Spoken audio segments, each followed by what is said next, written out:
Thank you again for everyone who suggested speakers for next year. We're still welcoming ideas, so please send them to us. And now I'll pass the microphone to Katia, who will introduce the speaker.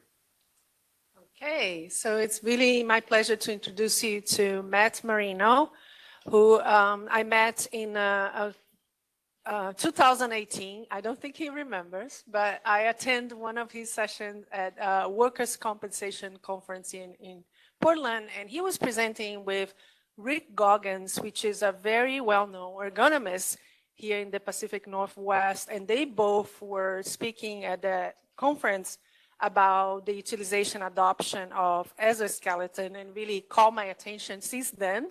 And so I invite him here. And just a little bit more about Matt.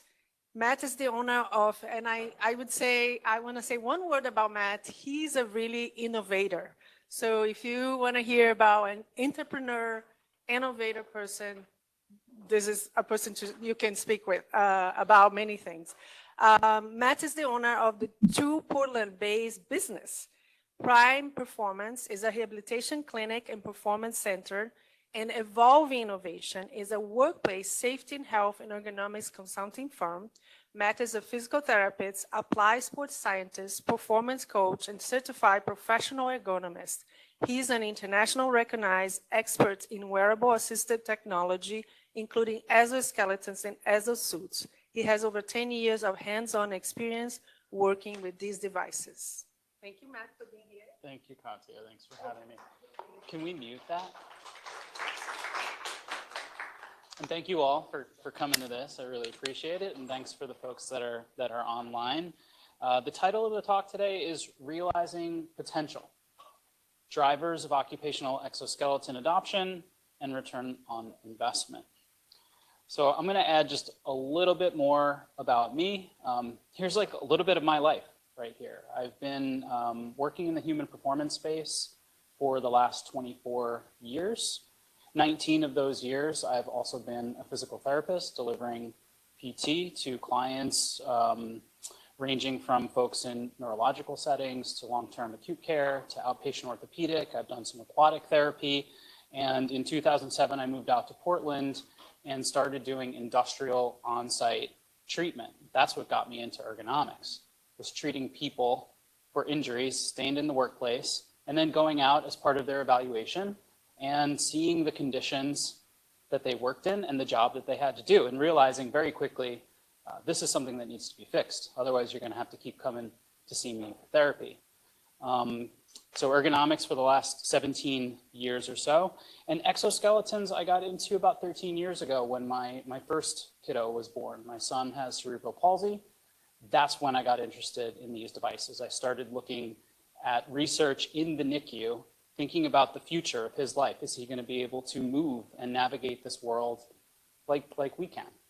And I'm still on a hunt. We've had some successes with exoskeleton, exosuit type devices with him, but there's still no magic bullet. And I'll say that about all exoskeletons, whether we're talking about medical devices or the occupational devices that we're going to talk about today. My friend, Dr. Carl Zellick, made part of this slide at one point, the middle pictures of me rock climbing with an exosuit on, because I wanted to see if it could move with me, right? Movement when you're climbing up a wall can be really tricky, complicated. Sometimes there's just one way to move and do things. And sure enough, the exosuit did not hinder my ability to climb on that day. But I'm kind of an exoskeleton enthusiast, a wearable enthusiast of sorts. I take these things out on dates, Carl would say. And I do a lot of education. I've probably done over 100 of these types of talks, whether we're talking in-person conference or webinar. I do a lot of educating and myth busting. You can see our friend Tom there from Edge of Tomorrow in a full body powered exoskeleton suit. That is not the reality. I am standing there next to him with today's real world exoskeletons, and I actually have 3 of them on at the same time in that picture. Hard to tell, right? I have one that I brought today, and I'll show you for the back, and that's really where a lot of my expertise is in the prevention of lower back injuries with these types of devices, so back assist exosuits.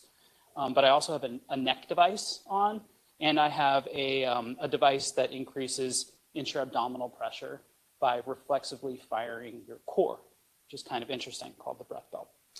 All right, I have two businesses, like Katya said. Prime Performance is my clinic and performance center, partnered with my brilliant partner, Amy. She's like a dance and performing arts guru, but just a master physical therapist. So the two of us are opening a clinic, I'm excited to say, in the north end of the Pearl on Northwest Front, and we're about 4 weeks away from opening doors on that. We're currently practicing out of a small space, so we'll be scaling that up, and we'll have about 8 providers along with us. Check out our website. And then Evolving Innovation is a partnership between me and Sarah Bellini Ross, who is a public health expert, and she is formerly was formerly working at Safe Corporation, so workers' compensation experience there. Disclosure: I worked for HeroWare, so in 2019, I went from consulting on these types of devices and doing ergonomics projects related to these products to helping start up an exosuit company. HeroWare is based out of Nashville. It was founded by Dr. Carl Zellick, Dr. Mark Harris, and Dr. Matthew Yandel. So when you're the first employee of a company, you get a little bit of financial interest in that company, and you're going to see a lot of images and references to their product in the presentation today. But I will say I'm not here to try to sell you anything. And in a lot of the consulting work that we do, we often recommend people try multiple devices, because if I take 3 people and make them do the same task, there's a good chance that each one of those people will prefer a different exoskeleton for a different reason. All right, so our learning objectives, we're going to talk about the types of exoskeletons on the market today and how the research has really advanced rapidly over the years. We're going to see some field-based, peer-reviewed, and also industry studies and discover some of the key takeaways that can guide us on implementation efforts. Implementation is something that I've been really passionate about. It's actually not that hard. It's, there's something to it, but it's not that hard to build technology that can help people. What's hard is getting them to accept it and continue to use it. All right, so we'll talk a lot about implementation and how to drive acceptance and ultimately adoption. Because if people don't use the devices, you don't realize any return on investment. You don't get any of that injury prevention benefit or productivity benefit, which we're going to get to. I'm going to show you a nice framework from a research group out of Europe that really nicely covers exoskeleton acceptance factors. And this is how we approach all of our implementation-related consulting projects using this type of framework. And I'm going to show you a free open access calculator that you can use for calculating return on investment for this particular exoskeleton. All right. So I like to start really high level, and we're kind of going to breeze through here. I don't often know what people know about exoskeletons, and I've learned over the years that a lot of folks don't know anything about them outside of like Marvel comic book movies or what they might see on the news of somebody with a spinal cord injury or stroke walking with a medical device. So the definition is of an exoskeleton, a wearable device that augments, enables, assists, and or enhances physical activity through mechanical interaction with the body. And this is an ASTM standard. And if you think about that, glasses, shoes, all kinds of things that people commonly wear would fall under this definition. So is it the best definition? Maybe not, but it's what we have right now. Terminology is an evolving space over at ASTM. I wanted to open with this too. Where can people learn more about exoskeletons? I have to give credit to Bobby, the owner of Exoskeleton Report. This is his website.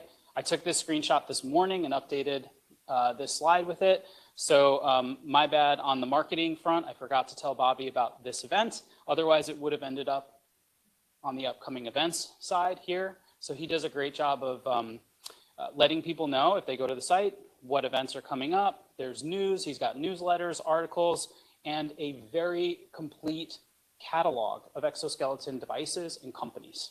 So I encourage you to check that out.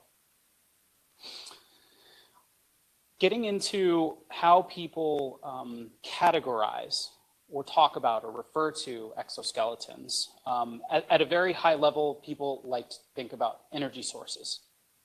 And powered devices, which I'm wearing on the bottom there have motors, batteries, sensors, and that is what delivers force or provides that assistive force to the user.